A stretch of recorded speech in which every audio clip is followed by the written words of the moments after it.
Assalamualaikum warahmatullahi wabarakatuh. Halo teman-teman kimia, bertemu lagi dengan saya Wahida Esti Ningrum. Hari ini kita akan berkenalan dengan ilmu kimia.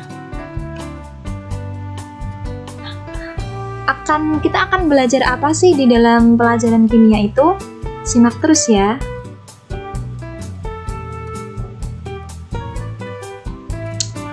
What do you think about chemistry? Apa yang kamu pikirkan pertama kali ketika mendengar kata kimia? Bahaya? Beracun? Atau sesuatu yang sulit? Ternyata, kimia itu merupakan salah satu cabang ilmu sains yang mempelajari tentang susunan, struktur, sifat, dan perubahan suatu materi atau zat. Nah, ini adalah subjek-subjek yang akan kita pelajari di mata pelajaran kimia. Tentang susunan materi. Pernahkah kalian mendengar kata unsur atau elemen, senyawa atau compound, dan atom? Elements and compound are pure chemical substances found in nature. Maksudnya, unsur dan senyawa itu secara alamiah terdapat di alam. Unsur sendiri merupakan zat tunggal yang tersusun oleh atom-atom sejenis. Misalnya, unsur emas berarti tersusun atas atom-atom emas.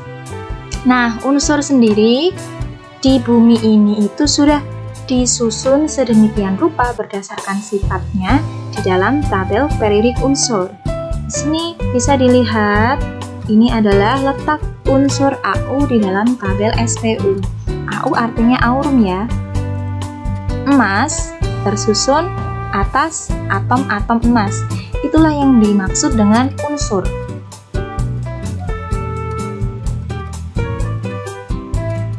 Masih tentang susunan materi, sekarang kita ke senyawa atau compound.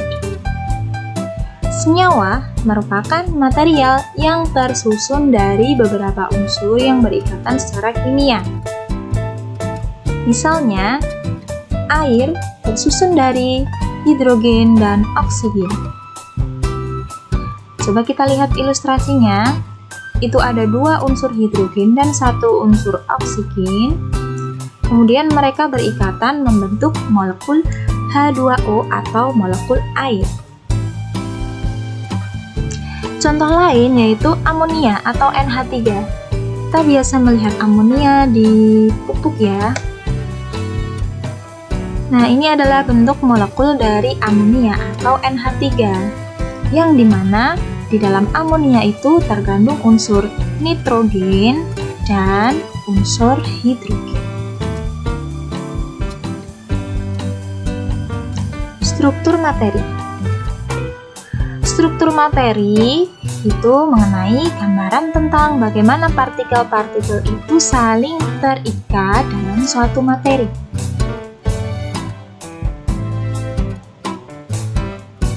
Nah, misalnya, tahukah kalian kalau sebenarnya karbon dan intan itu sama-sama tersusun atas unsur karbon loh? Tetapi kenapa bentuk fisiknya juga berbeda, bisa sangat berbeda? Karbon berwarna hitam, sedangkan intan mengkilap berwarna keperakan. Lalu, karbon itu bersifat konduktor listrik yang baik, sedangkan intan itu merupakan konduktor listrik atau pengantar listrik yang buruk. Kenapa demikian? Hal itu dikarenakan karena perbedaan struktur materi di antara keduanya. Padahal sama-sama tersusun dari unsur karbon, namun struktur materinya itu berbeda. Nah, karbon itu ikatan antara karbon-karbonnya berbentuk heksagonal planar yang berupa lembaran-lembaran. Ini kita bisa lihat, ini lembaran pertama, lembaran kedua, lembaran ketiga, dan selanjutnya. Nah, karena berbentuk lembaran-lembaran ini, bisa kita lihat ikatan C dengan C-nya itu menjadi renggang.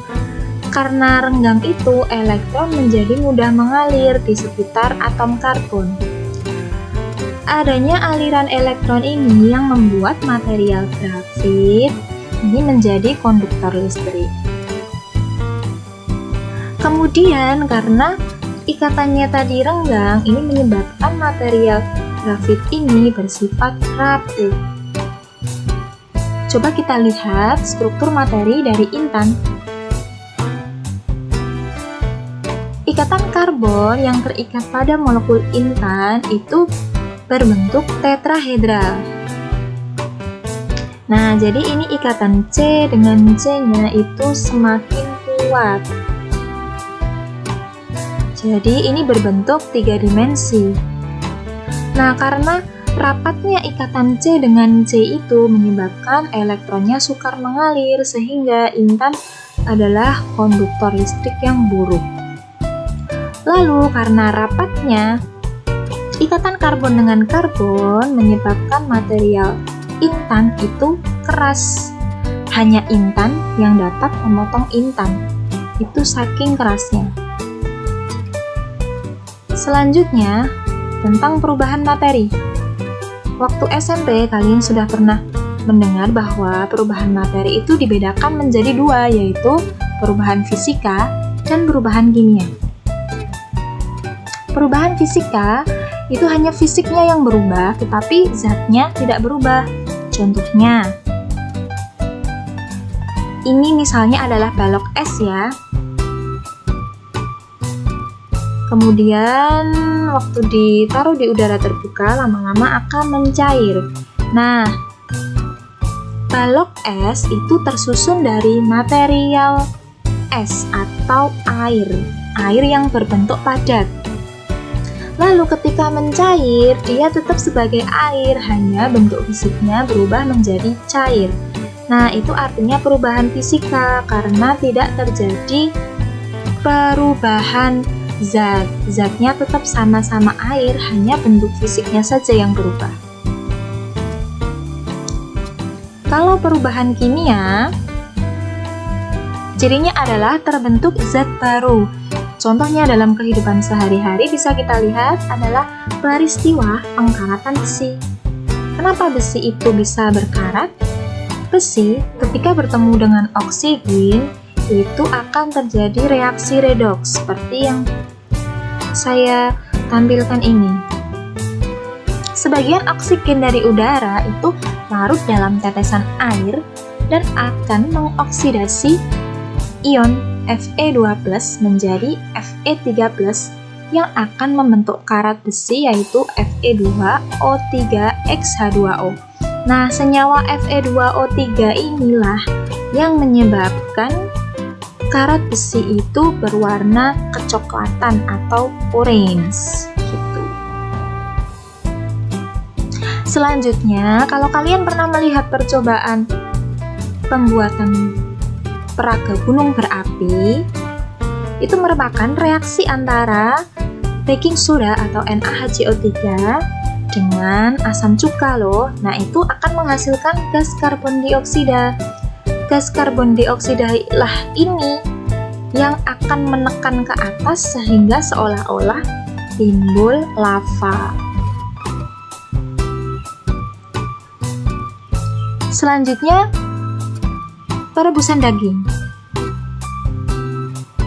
Proses dalam memasak daging ini erat kaitannya dengan reaksi Maillard.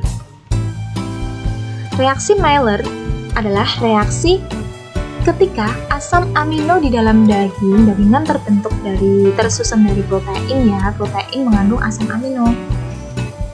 Ketika asam amino dalam daging ini bereaksi dengan mengurangi gula untuk membentuk warna dan rasa. Nah, perubahan warna dan rasa dalam daging ini juga bisa sebagai tanda bahwa daging itu sudah matang.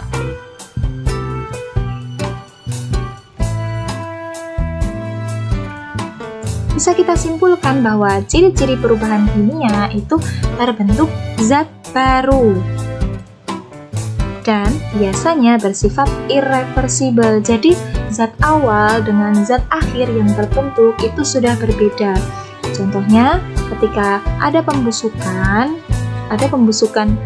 buah atau roti, itu kan materialnya antara sebelum busuk dengan setelah busuk itu sudah berbeda. Dan biasanya bersifat irreversibel atau tidak dapat balik. Bisa ditandai dengan menghasilkan gas atau menghasilkan endapan atau terjadi perubahan warna. Nah, itu tadi beberapa gambaran yang akan kita pelajari di ilmu kimia. Selanjutnya, kita akan mempelajari tentang peranan ilmu kimia dalam kehidupan sehari-hari.